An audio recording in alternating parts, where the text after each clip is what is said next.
नमस्कार विद्यार्थी मित्रांनो, लक्ष्य सरकारी नोकरी या एज्युकेशनल चॅनलवर आपले पुन्हा एकदा स्वागत. मित्रांनो, आज आपण काही महत्त्वाचे चालू घडामोडीचे प्रश्न या ठिकाणी कव्हर करून घेणार आहोत, जे येणाऱ्या भरतीसाठी तसेच आपण कोणत्याही परीक्षेची तयारी करत असेल बघा, तर त्या प्रत्येक परीक्षेसाठी हे प्रश्न महत्त्वाचे असणार आहेत. त्यासाठी व्हिडिओ आपल्याला शेवटपर्यंत नक्की पाहायचा आहे. प्रश्न सर्व महत्त्वाचे असणार आहेत. काही महत्त्वाची माहिती देखील आपण कव्हर करणार आहोत, जी परीक्षेच्या दृष्टिकोनातून महत्त्वाची असणार आहे. आजचा आपला भाग असणार आहे 507वा. या भागामध्ये आपण 13 एप्रिल 2026 या दिवसातील काही महत्त्वाचे चालू घडामोडीचे प्रश्न या ठिकाणी कव्हर करून घेणार आहोत.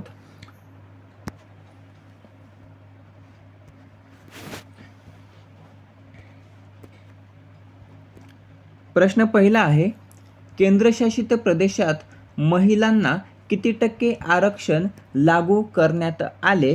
तर केंद्रशासित प्रदेशामध्ये बघा, महिलांना पर्याय क 23%. किती?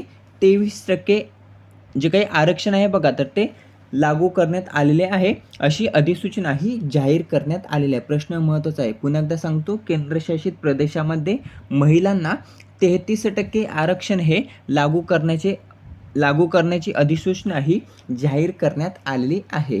17 एप्रिल 2026 केव्हापासून? तर 17 एप्रिल 2026 पासून लागू हे करण्यात आलेले असून जम्मू अँड काश्मीर, दिल्ली आणि पुदुचेरी या विधानसभांना ते लागू असणार आहे.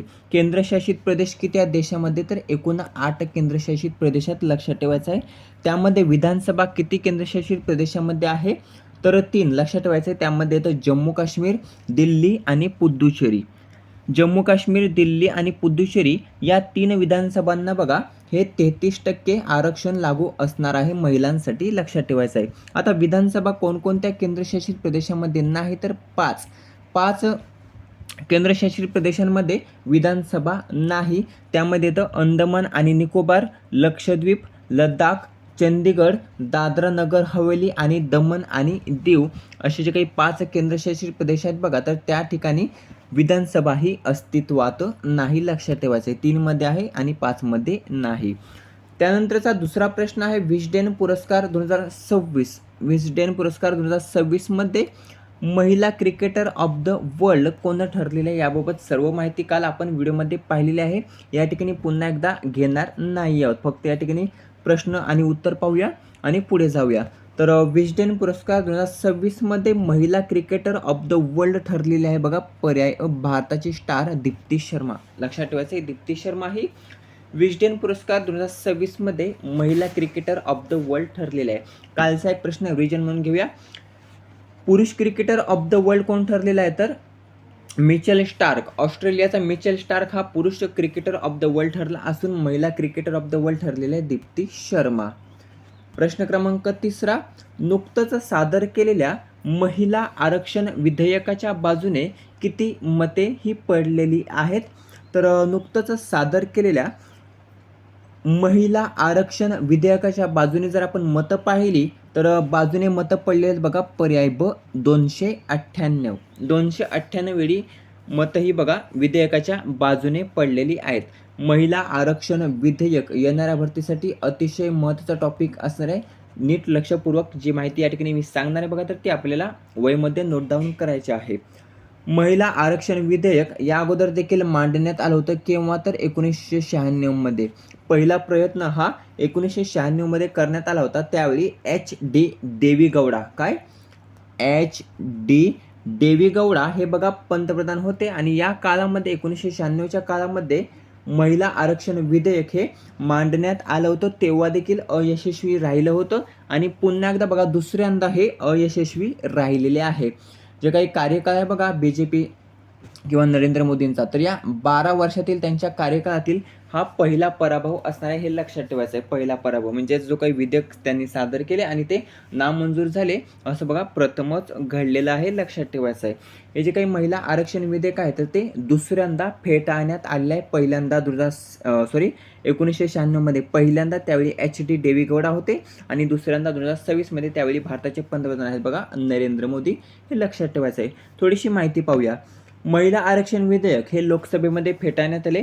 हे मोदी सरकार आणि त्यांच्या सत्ताकाळातील महत्त्वपूर्ण विधेयकांपैकी बघा एक होतं, जे सरकारच्या सुमारे 12 वर्षांच्या कालावधीत हा जो काही पहिला मोठा संसदीय आहे बघा पराभव, तर तो मानला जात आहे. 12 वर्षांमध्ये प्रथमच असा पराभव त्यांना स्वीकारावा लागणार आहे. मतदानाशी संबंधित काही महत्त्वाचे तपशील या ठिकाणी पाहूया. एकूण मतदानासाठी उपस्थित सदस्य किती होते, तर 528 सदस्य. एकूण संख्याबळ किती आहे, तर 543 हे लक्षात ठेवायचं आहे. परंतु सदस्य किती होते प्रत्यक्ष त्या ठिकाणी मतदान करण्यासाठी, तर 528 एवढे एकूण सदस्य होते.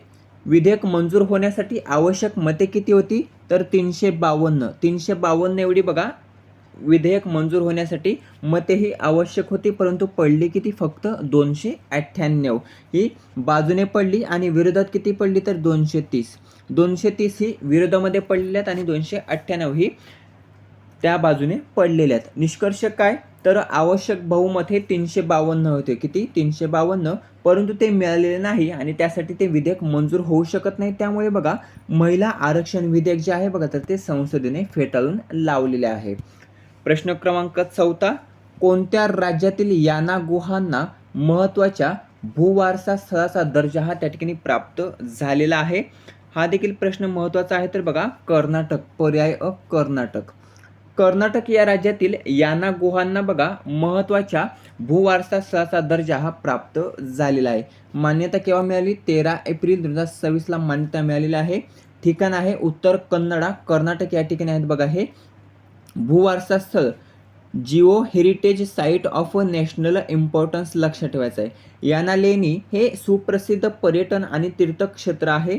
गुहांमध्ये भव्य कार्स्ट चुनखडीच्या रचना आहेत. यामध्ये भैरवेश्वर शिखर 120 मीटर आणि मोहिनी शिखर 90 मीटर या दोन प्रमुख एकाश्म खडकांचा समावेश आहे, लक्षात ठेवायचा आहे.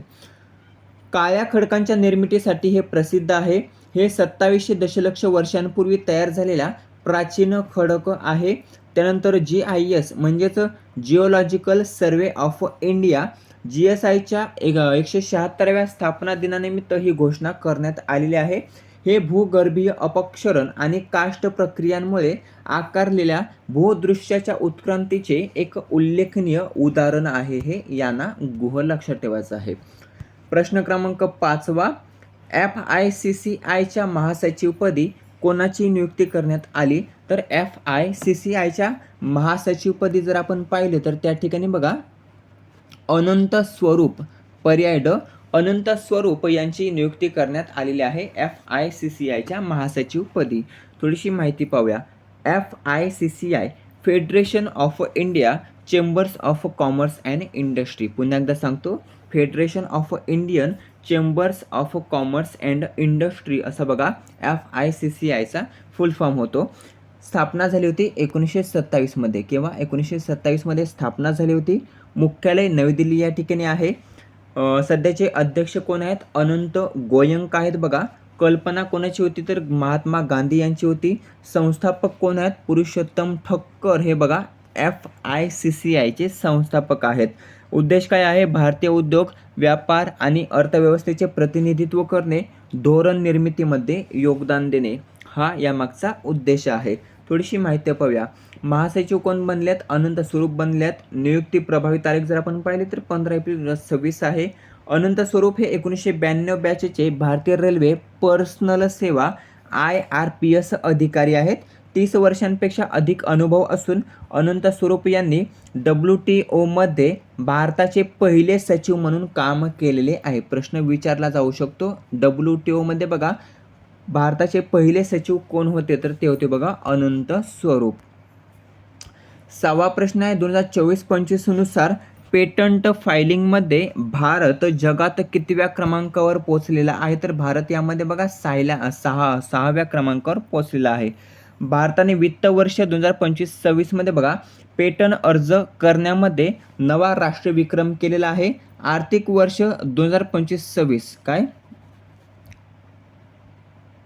2025-26 मध्ये बघा भारताने एकूण 1,43,729 किती 1,43,729 पेटंट अर्ज हे केलेले असून नवा राष्ट्रीय विक्रम हा केलेला आहे. 2024-25च्या तुलनेमध्ये बघा 1,10,375 अर्ज हे जवळपास 30.2% वाढ ही दर्शवलेली आहे. देशांतर्गत अर्जांचा वाटा जर आपण पाहिला तर 69पेक्षा अधिक, किती 69%पेक्षा अधिक असणार आहे. उद्योग मंत्री पियुष गोयल यांनी याची माहिती दिलेली आहे. जागतिक क्रमावर विचारलेल्या यामध्ये भारत हा 6व्या क्रमांकावर आहे. त्यानंतर पेटंटमध्ये पहिले 3 राज्य जर आपण पाहिले देशांतर्गतमध्ये तर तमिळनाडू पहिल्यावर येतं, दुसऱ्यावर येतं कर्नाटक आणि तिसऱ्यावर येतं आपला महाराष्ट्र. 7वा प्रश्न आहे, विक्टर ॲक्सेल्सन यांनी कोणत्या खेळातून निवृत्ती जाहीर केलेली आहे? तर याचं उत्तर आहे पर्याय ब, बॅडमिंटन. बॅडमिंटन या खेळातून विक्टर ॲक्सेल्सन यांनी बघा निवृत्ती जाहीर केली असून प्रश्न हा देखील महत्त्वाचा विचारला जाऊ शकतो. प्रश्न असा असेल, विक्टर ॲक्सेल्सन हा कोणत्या खेळाशी संबंधित आहे? तर तो बॅडमिंटन या खेळाशी संबंधित असून त्यातून त्यांनी निवृत्तीही जाहीर केलेली आहे. पुढील प्रश्न आहे, माशांच्या प्रजननासाठी 2 महिने मासेमारीवर कोणी बंदी घातली आहे? तर बघा पर्याय अ, ओडिसा. ओडिसा या राज्य सरकारने बघा माशांच्या प्रजननासाठी बघा 2 महिने मासेमारीवर बंदी ही घातलेली आहे. त्यानंतरचा पुढचा प्रश्न आहे जो शेवटचा प्रश्न असणार आहे आणि याचं उत्तर आपल्याला कमेंट करून सांगायचं आहे. प्रश्न असा आहे, इन्फोसिसने आपला जागतिक ब्रँड ॲम्बॅसेडर म्हणून कोणास नियुक्त केलेले आहे? उत्तर जास्तीत जास्त कमेंट करून सांगायचं आहे. हे झाले आजचे महत्त्वाचे चालवण्याचे प्रश्न. याची घेऊया आता रिव्हिजन, म्हणजे आपल्या चांगलं लक्षात राहील. पहिला प्रश्न आहे बघा, केंद्रशासित प्रदेशामध्ये महिलांना किती टक्के आरक्षण लागू करण्यात आले? याचं उत्तर आहे पर्याय क, 33%. दुसरा प्रश्न आहे, विस्डेन पुरस्कार 2026 मध्ये महिला क्रिकेटर ऑफ द वर्ल्ड कोण ठरलेली आहे? तर दीप्ती शर्मा ठरलेली आहे. पर्याय अ, दीप्ती शर्मा योग्य उत्तर असणार आहे. नुकतंच सादर केलेल्या महिला आरक्षण विधेयकाच्या बाजूने किती मते पडलेली आहेत? तर बघा 298 मते ही पडलेली आहेत. विरोधामध्ये पडलेल्या आहेत 230. कोणत्या राज्यातील यानागोहांना महत्त्वाच्या भूवारसा स्थळाचा दर्जा हा प्राप्त झालेला आहे? तर पर्याय अ, कर्नाटक राज्यातील यानागोहांना बघा महत्त्वाच्या भूवारसा स्थळाचा दर्जा हा प्राप्त झालेला आहे. प्रश्न क्रमांक 5वा, FICCIच्या महासचिवपदी कोणाची नियुक्ती करण्यात आली? तर पर्याय ड, अनंत स्वरूप यांची नियुक्ती ही करण्यात आली आहे. 6वा प्रश्न आहे, 2025-26 नुसार पेटंट फायलिंगमध्ये भारत जगात कितव्या क्रमांकावर आहे? तर 6व्या क्रमांकावर आहे. देशांतर्गतमध्ये तमिळनाडू हे पहिल्या क्रमांकावर आहे. महाराष्ट्राचा 3रा क्रमांक लागतो. विक्टर ॲक्सेल्सन यांनी कोणत्या खेळातून निवृत्ती जाहीर केली आहे? तर पर्याय ब, बॅडमिंटन या खेळातून बघा विक्टर ॲक्सेल्सन यांनी निवृत्ती जाहीर केली आहे. 8वा प्रश्न आहे, माशांच्या प्रजननासाठी 2 महिने मासेमारीवर कोणी बंदी घातली आहे? तर ओडिसा या राज्याने बघा 2 महिने मासेमारीवर बंदी घातलेली आहे माशांच्या प्रजननासाठी. राहिला 9वा प्रश्न, याचं उत्तर आपल्याला कमेंट करून सांगायचं आहे. प्रश्न असा आहे, इन्फोसिसने आपला जागतिक ब्रँड ॲम्बॅसेडर म्हणून कोणास नियुक्त केलेले आहे? व्हिडिओ शेवटपर्यंत पाहिल्याबद्दल धन्यवाद. व्हिडिओ अतिशय महत्त्वाचा होता, येणाऱ्या भरतीसाठी उपयुक्त होता. व्हिडिओ कसा वाटला कमेंट करून नक्की सांगायचं आहे. व्हिडिओ आवडल्यास मित्रांसोबत शेअर करायचा आहे. भेटूया पुढील भागामध्ये. धन्यवाद.